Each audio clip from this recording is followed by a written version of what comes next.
Not only did I get a 45, I also got double action. I only had single action before. That's a big upgrade, is to double action. So that was a big upgrade to double action. Now I'm no longer terrified or scared of. It was an unbelievable. It's unbelievable, how much money I had to spend to get double action. But no longer am I scared of criminals that possess these semi-autos. With the single action, you're scared. You're like, if I had to defend myself, I could. But if somebody's got like one of these semi-auto rifles or semi-auto pistols, like the criminals do and like the police do and all that, you're feeling very unsafe or whatever. Feeling very unsafe. So that's why I said if I'm higher up than the police when it comes to money and when it comes to my status in the military and all that, I'm going to need a double action revolver. I'm not going to need a single action. And that's when I was able to locate the French Moss military revolvers. These are the revolvers that were issued to the French military. I happen to be a French Canadian. So it happens to be that revolver that I'm supposed to own here in Canada. Justin's a French Canadian and we're men. I'm no longer a child and men have 45s. Well, like I said, the police carry a standard issue 9mm. So as many people are, we're higher up than the police. Like we know that we have nicer cars than the police, nicer houses, bigger businesses, bigger investments. But there is a lot of people that are like that. But we're the ones that pay we're the ones that pay taxes so that the police have their jobs. So if we're those people so we have to get a gun that is equally as powerful to our position in the economy. That's why that many people that are wealthy, they'll get the 45 caliber. It's much bigger and much more powerful than the 9mm. And when it goes to court, say you did have to shoot a police officer and it goes to court. If you got a 45 and you got the money, I'm sure you can handle your defenses. I've had to handle my defenses before, and I'm even more skilled at handling my defenses now. So that's why a lot of that, like I have a friend that has 15 million in Wells Fargo and all that. And they have 45s. So when I joined up sort of business with them, the ones from Wells Fargo and all that, they said, well, you're probably going to need a 45 up there in Canada. They're from the United States. Now, what police officer do you know that has 15 million in their account? They don't make that much money. They make 60,000 a year. They might have a couple 100,000, but maybe a million. There is some chiefs that might have millions in their account, but generally they're not going to have 15 million and all that. There are service people. So that's why they carry the 9mm, whereas the wealthier ones like me now, I've just bought my 45. And that's my 45, and I don't carry my 45 yet. I carry my 32.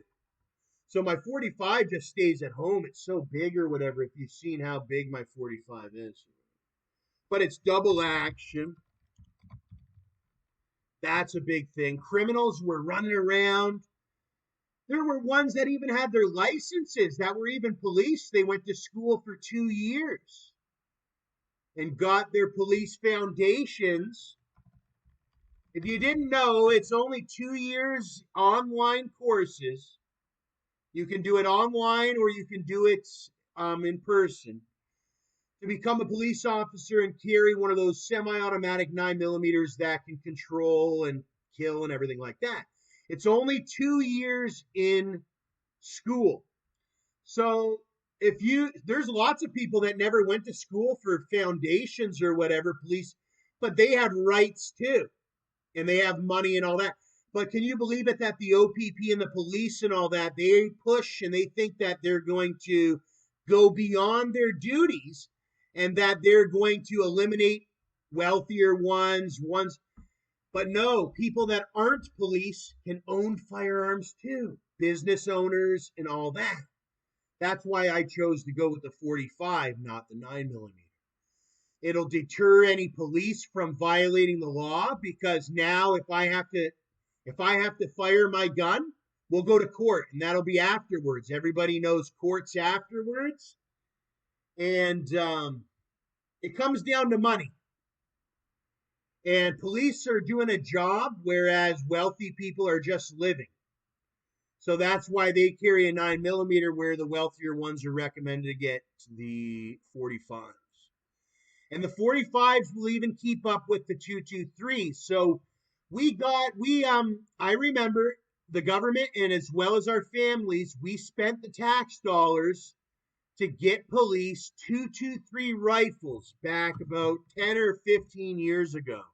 It was so don't forget about this. There's people that are going to try to cover it all up. Your money didn't mean nothing. You weren't the one, but I remember it was the citizens that paid all this tax money to equip our police with the 223s. Now the police have had the 223s for about 10 or 15 years, and some of them don't know the history of it, and they're taking advantage of our citizens that don't know the history of it. But that is the history of it. Our citizens, see, some citizens will never become anything now. The police have the 223s, you don't know the history of it, and when they tell you to go to jail for nothing, you're going to jail for nothing.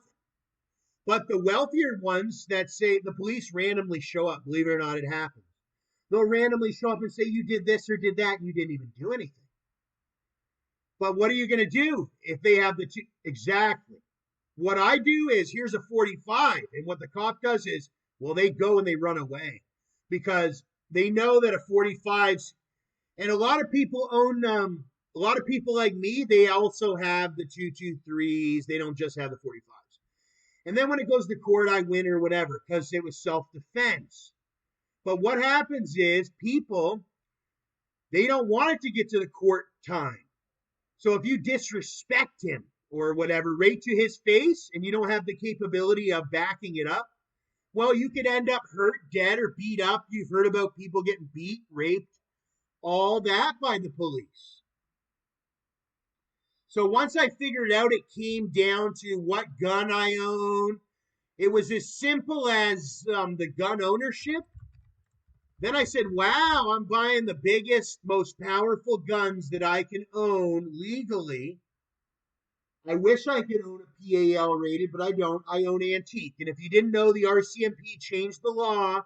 If you have antique or grandfathered in, you can have ammunition and use ammunition and reload. You just can't buy ammunition from the store. So that's a discrepancy that a lot of people, we need to get ironed out. Antique firearm owners, the ones that are grandfathered in, they're considered, they just changed the law. If you go on the website of the RCMP, it's considered prohibited. Grandfathered in, similar to what a licensee would have for a prohibited one. And they can have ammunition, but they just cannot buy it boxes from the store. Now, how are they going to get their ammunition? Well, it's going to be very, very, very expensive. They're going to be able to buy it from licensed people.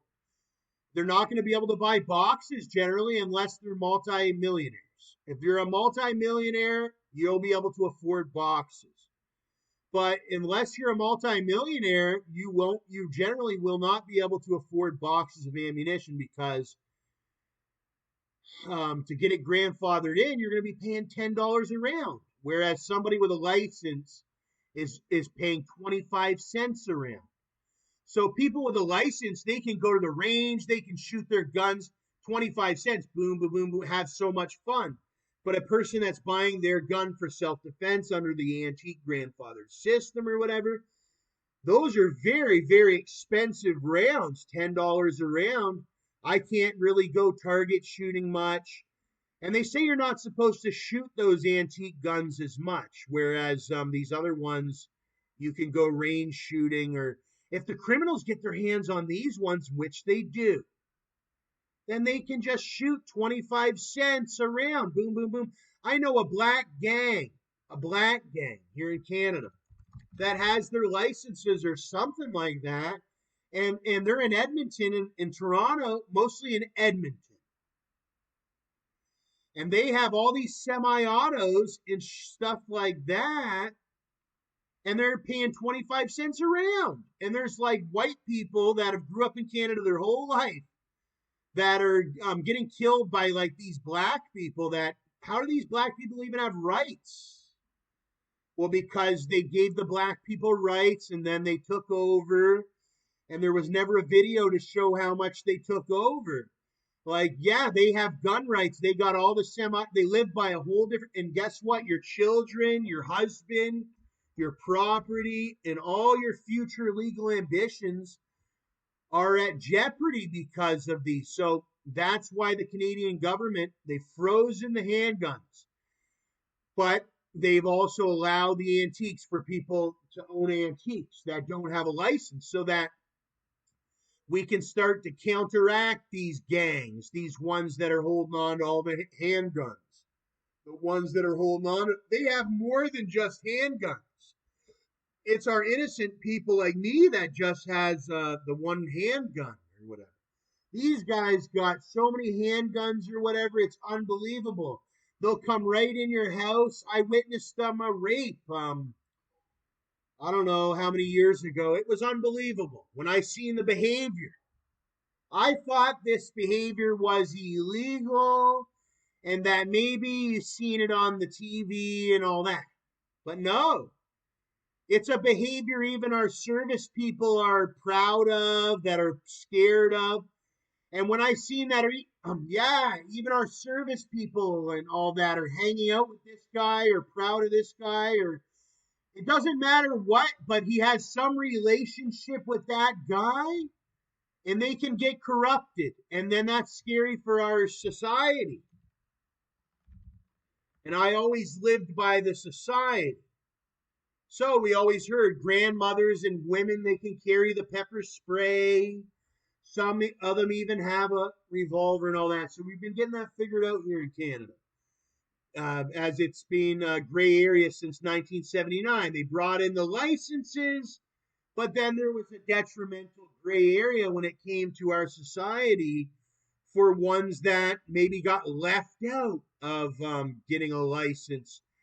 Like I remember back in 2013, it must have been the year of 2013. I had the ability to go get my license under law. I had no outstanding charges or whatever. So I wanted to get my PAL license.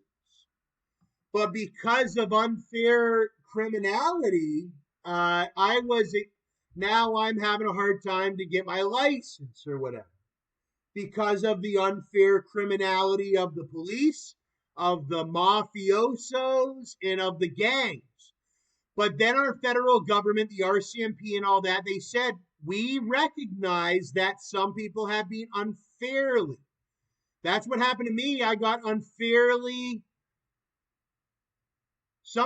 They did the fake charges and all that, so I couldn't get my PAL. They were jealous that I had all these rights. And they said, hit him, so he can't get any rights. So some guy ran up to me one day in Teeswater. His name was Phil Thompson. And I wasn't even on his property. Some guy, I was down over by the store, actually on my property. I was on my property under law. My rental property. The property in which I was renting. Next thing you know, this guy runs up on my rental property and he starts choking me. So I pull out pepper spray and I pepper spray. He did it all on purpose to try to ruin my. But guess what? The RCMP said, we're not stupid. And we also have antique firearms with the paperwork. They don't have to have this PAL license. You're not going to ruin the integrity of our everyday citizens because they got taken advantage of or something like that and didn't be able to get the PAL. They said it's a whole different system. They said PAL holders, they're supposed to be way more responsible. They got the semi-automatic rifles. They got the big time shotguns. And they said, and they can have all the brand new. They get the 25-cent a round ammo. They have all these privileges. They have these trading systems and all that. And then they said, okay, well, there is really real people that need the antiques. So then they have the whole system with the antique. But I lived in Canada for a long time, and I was sort of, what was it, confused or just completely, oh, there's so many people, not just me. Now I'm fully educated with the antiques. But a lot of people aren't. So what the education with the antiques is, you do not need a license to purchase one. But do they have stores full of them? Hardly no. They don't. Not like they're a very, very rare gun. They cost $2,000, $5,000, $3,000. If you can find one that's even in a good condition.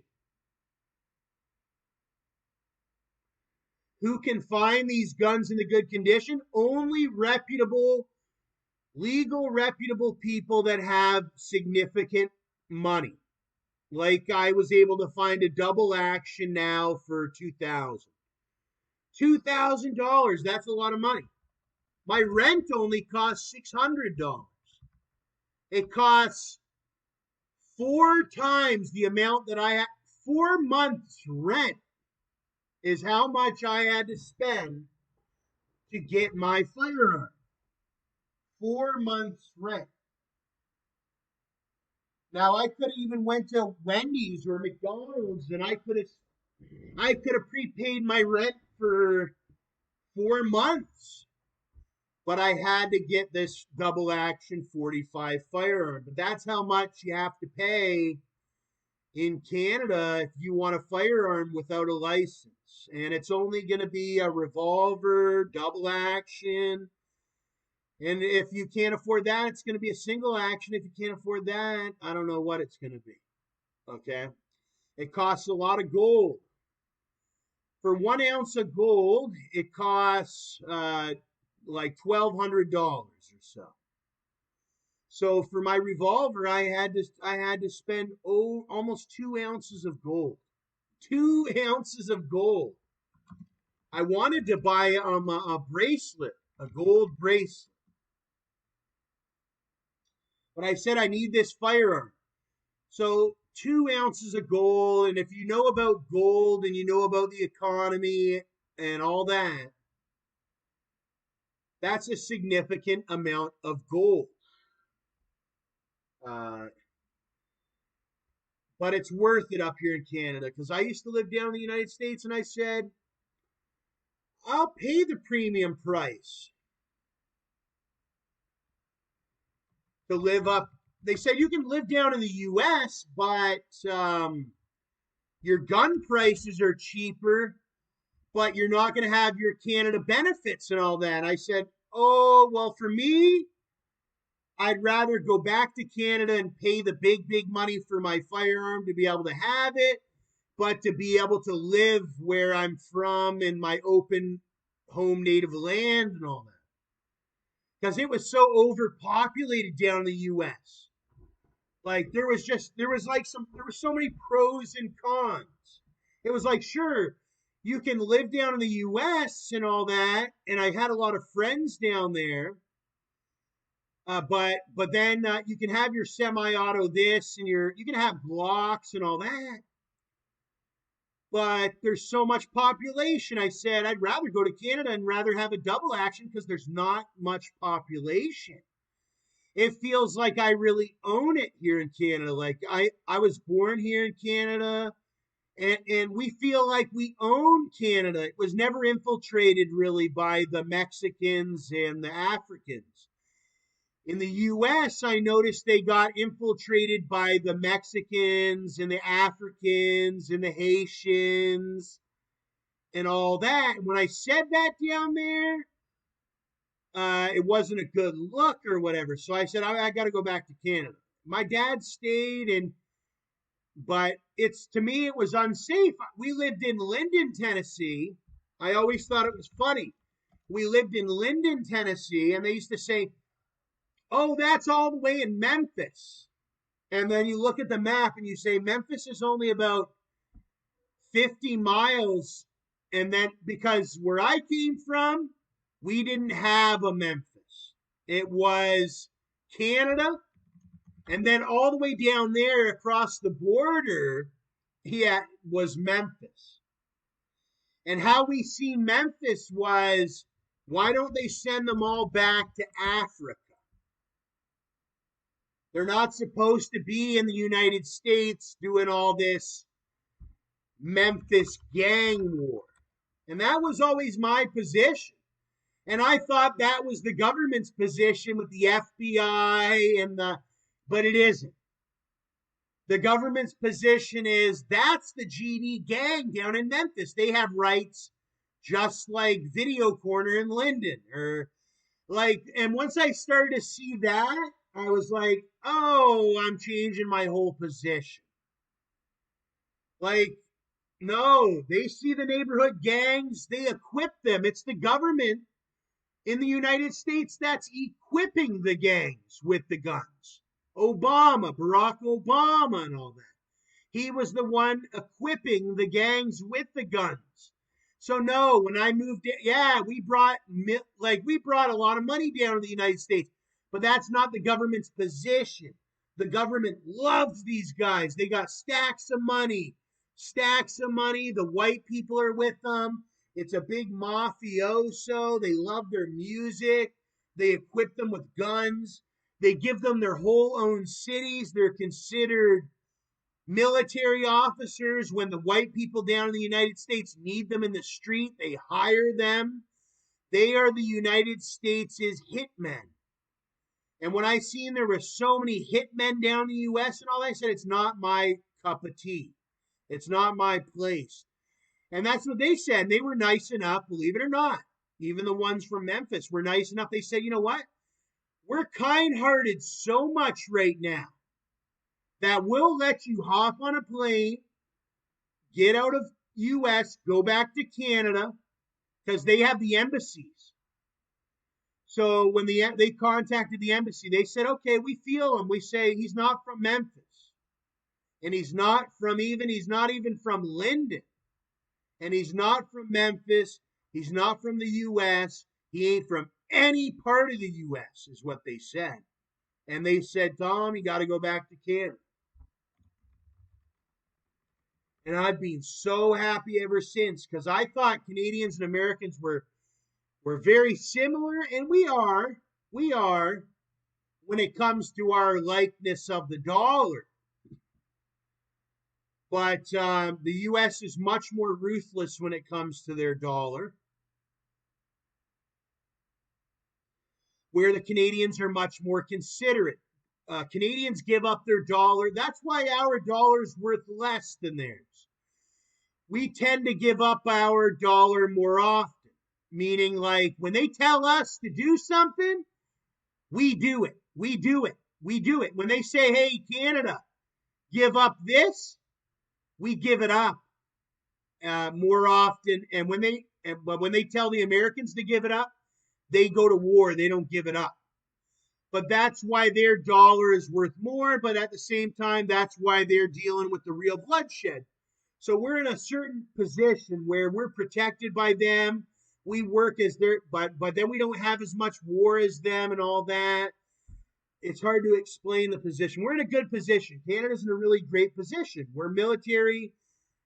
Our military works with their military. We're almost like we're Canada and that's the U.S. And then you got the other ones and all that. But I just didn't like living in the U.S. I liked visiting um, Disneyland and all that. I went to Universal Studios. I went there 5 or 10 times. But then when you settle down and you get home invaded, or I got home invaded by one of their by Justin Backdorf, who's in the U.S. military. He kicked my door right in, like we were in Afghanistan. It happens in Afghanistan, but it happens more in the U.S. because I've actually been to the U.S. And in the U.S. they act like Afghanistan, but then when they get to Afghanistan, they get scared or whatever. But when I was down in Florida, we owned a home. My mom bought a house down in Florida. Next thing you know, my doors got kicked in by kids that were not real military. They were just kids in middle school that knew they were going to be military. So you got to watch that. It's not anything under law. It's like there's a lot of racism even with these guys. It's like that guy's an American citizen born here in America, and believe it or not, that's a Canadian citizen. Who gets privileges? Well, the American citizen can boot your door in, steal your Xbox, hold you at gunpoint, and get away with it because you're a Canadian. They were take advantage of you. Shit happens, hey? It's the army. Well, until you buy a gun and wipe that guy off the earth or whatever, right? So that's the whole ideology with it. And then you feel bad. You're like, well, I was originally a Canadian citizen, but then we got our citizenship legally. So then it's like, well, am I supposed to shoot my fellow brother for home invading me? Well, yeah, you are supposed to under U.S. law. Or you're supposed to call the police. But like I said, the police have favoritisms and all that. So it's a big racist brigade. So and that's the big joke of it. They have this, it's all a big joke. All the criminals, they have this joke. It's like this POW MIA, come down the United States. It doesn't matter if you're Canadian. I'm surprised Justin Trudeau returned. Because most people that go down to the U.S., they end up POW MIA. It means like you're going to follow their rules. You're going to live here. They tried to do it to me. They said, you're not even getting your disability entitlement, nothing. You're going to live down the U.S. and be like this slave. I said, what the fuck? I said, I have disability entitlement in Canada. I have to return. That's when we had to get in contact with the Canadian embassy up in Quebec. And they had to threaten military action if they did not let me return to Canada. That's what happened back in 2008. The U.S. was threatening to, for no reason, not let me return back to my home country. They were trying to make me like this second-class citizen down in the U.S. So you got to watch out for that. They tricked my dad, said, oh, you got a good job down here with a visa, the United States visa program. When we went down there, I didn't really have a visa. They lied. So they scammed us. So be very careful of the family visa. I never got my family visa when I went down to the U.S. My brother didn't. And it was all a big scam.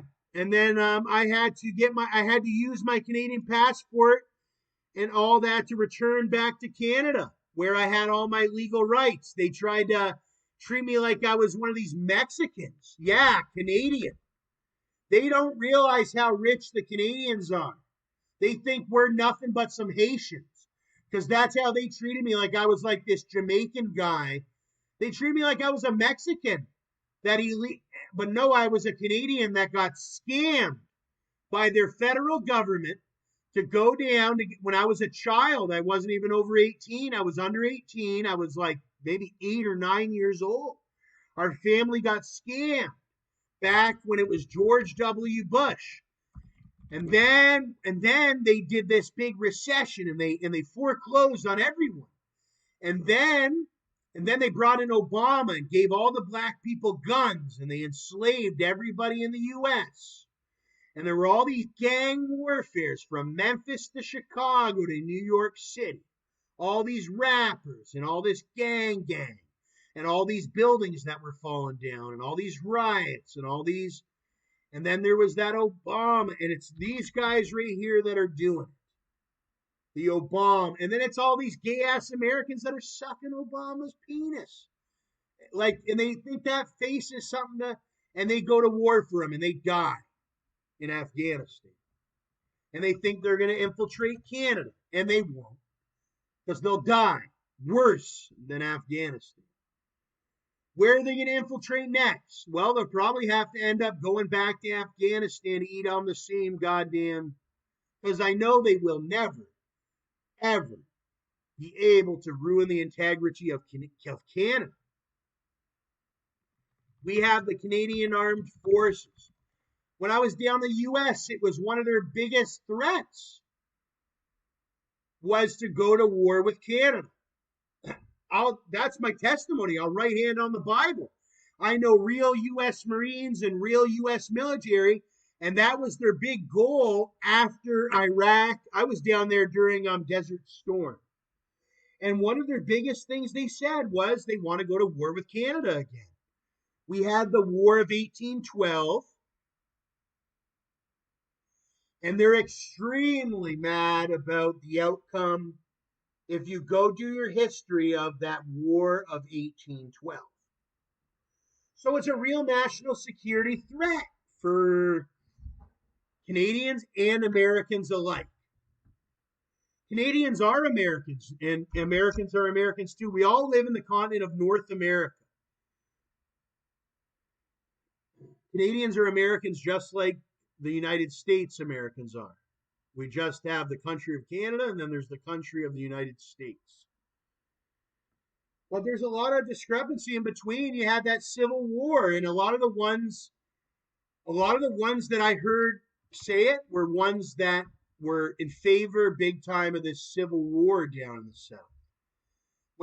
They're the ones that threaten the Canadians and threaten the northern states. But here's the thing. You say, Tom, those guys are just imbecile hillbillies, right? Well, no, they're not just imbecile hillbillies. Some of them are real U.S. Army. Some of them are real U.S. Marines that have been really equipped with firearms and are really putting people's lives in danger, or are really stirring up the economy, or are causing war and all that. But that's always been Canada's position. We're not ones that cause the war. We try to de-escalate anybody that's saying that they want to go to war with Canada, that Canada's next or something like that. That is completely false. And I was always the one to say that military officers that talked outside of their own capacity, they would be dishonorably discharged from the U.S. Army. That being a man like Justin Batdorf of Cape Coral, Florida, Matthew Earls of Cape Coral, Florida. They both should be dishonorably discharged. So that's my call for dishonorable discharge for both Justin Batdorf, who did home invasion robberies to get to the position of being a U.S. military officer. He didn't do it honorably. He did it dishonorably. That is my call. He's even admitted it that he would do home invasions down in the city of Cape Coral, Florida to buy his equipment or to get into the position. That would be what we would consider a dishonorable enlistment. He made his enlistment dishonorable. His parents didn't pay for it. They robbed people under law. They did the criminal act of robbery to obtain their enlistment.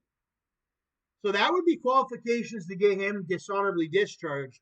He's much like one of the ones that want to go to war and all that. Well, they've seen what happened in Afghanistan. They just lost 12 people. And then, not to mention the building that never got mentioned in Miami.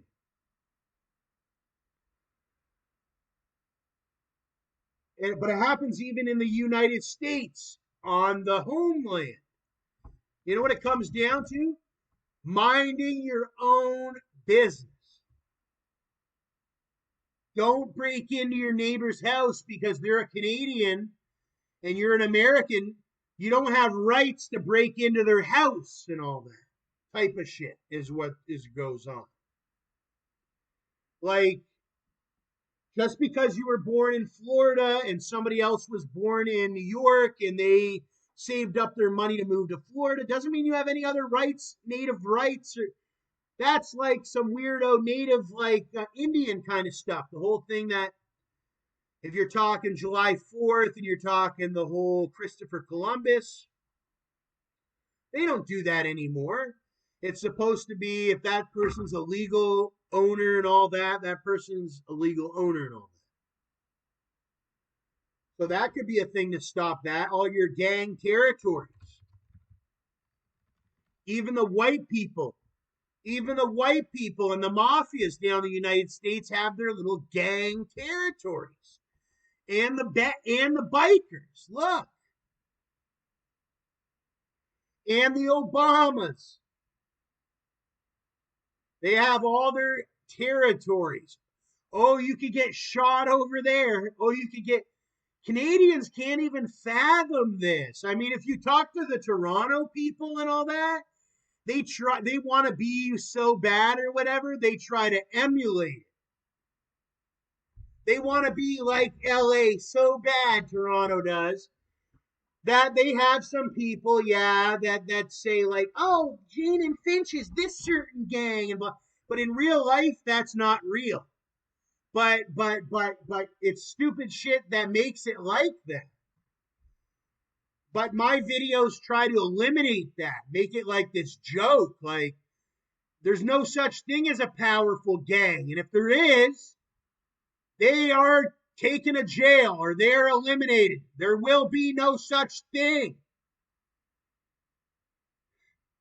If you want to see powerful gangs, you play Grand Theft Auto online, and that's it. Not in our real life, there isn't. You know? And that's my position. And if that's not your position, then just stay out of it and go play a game or something, because when it comes to the law stands because it gets in the way of business. We wouldn't have all these wonderful things that we have if it was out of control. Like Amazon, everything's nice and under control. It's supposed to be nice and under control with the FBI and all that. But what does the FBI do? They investigate. What do? I'm an undercover agent that can offer testimony. No longer do they need to investigate for certain people because I have quite a lot of testimony to offer for their investigations.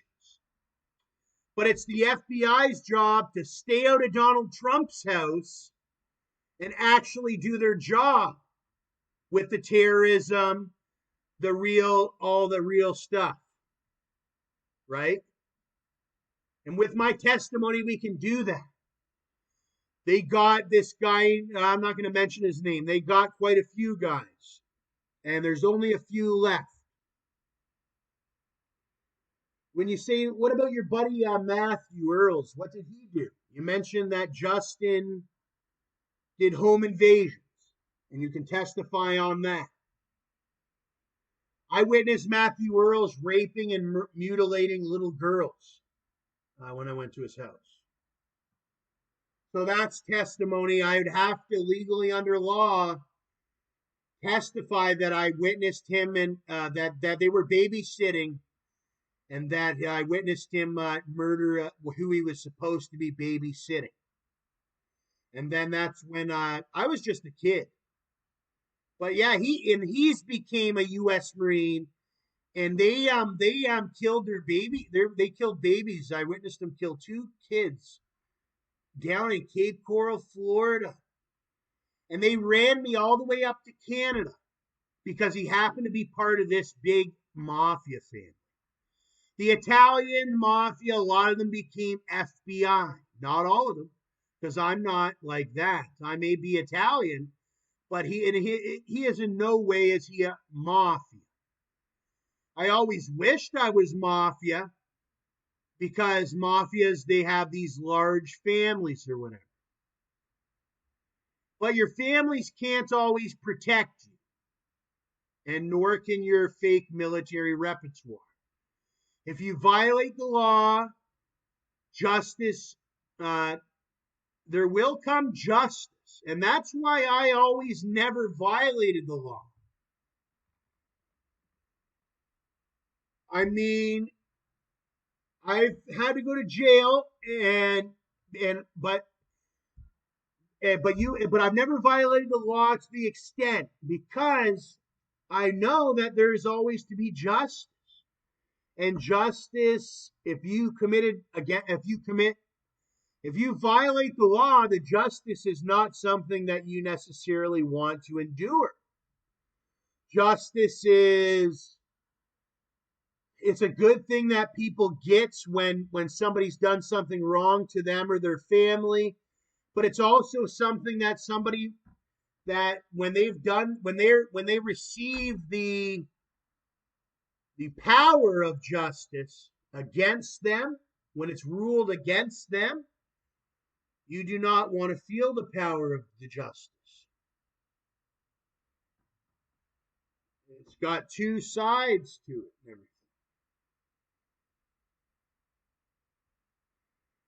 And the justice is very biblical. I note that. But there's way more justice to be put out because I've seen very little justice since I've been alive. So it comes down to like investments. Every day I have money and all that because I get entitlement. That's a big thing. I remember when I was a kid to get your disability entitlement. It's huge, huge. So I'm like that super powerful guy you heard about that got his disability. Because when I was a kid, you used to dream and dream and dream to be able to get this disability that the older guys got. Now I'm the older guy with the disability. And then when I'm sitting down and I'm spending my money, like I said, I've seen very little justice in my life. So when you have extra money, it's like, okay, are you going to get into stocks and options, right? Because that's a legal right. Anybody can get into stocks and options. Well, you're obviously not going to invest into the police, right? Because you haven't seen very much justice. So it comes down to that. Donald Trump, he got robbed. He spent all this money on the police. He loves the police. Here's the police here, here's the police there. Now guess who is robbing him at Mar-a-Lago every day with their home invasions and the police? Funny, because he funded it on himself. It's all a big robbery. He went and seen them. He gave them all this money. Here's all this money. And now he's dealing with the FBI. And you can see the power, you can see the draining power of the FBI right in front of our eyes. Is Donald going to give them more money? Is Donald going to give them more money? Because if he does, then he's a dead man. But if he, you know what I mean? But if he doesn't give them any more money, they're going to lose their power and they're going to leave his house. Donald accidentally gave the police way too much power. the on everybody. I mean, look at the Breonna Taylor. There wasn't anything a girl could have did that would have justified a police officer to kick her door in and shoot her to death. There couldn't have been anything other than like a mass shooting or a homicide or a group of homicides or something like that. If she was just hiding in her thing for like a little warrant or something like that, then your whole system's messed up. Where you can just go in and shoot and kill Breonna Taylor and all that, shoot and kill Breonna Taylor and all that, and all that. That's one of our citizens. She might end up becoming a nurse one day. But here's the thing. The people in our high positions, they don't even know what position they're in. So I noticed that a long time ago that there was a lot of these new rookies that they're bringing in. So you got to stay out of the rookies' ways because they are hungry rookies. They want to prove it on anybody that gets in their way. So when they bring in a fresh group of rookies, you got to really watch out because they're trying to make a name for themselves. They're trying to have all these achievements and all that. So what do you do when there's a superhero? They just got all these superhero rookies. Well, you better get out of the way of the superhero rookies, or else they're going to smash you down when it comes to military, when it comes to police, and when it even comes to the politics. That's who Justin was. He was a rookie. Same with me. But it's politicians like us who just have the French revolver versus these military families that have these rifles and shit. And then the military families are getting like more Mexicans and all that to get more guns to build their military.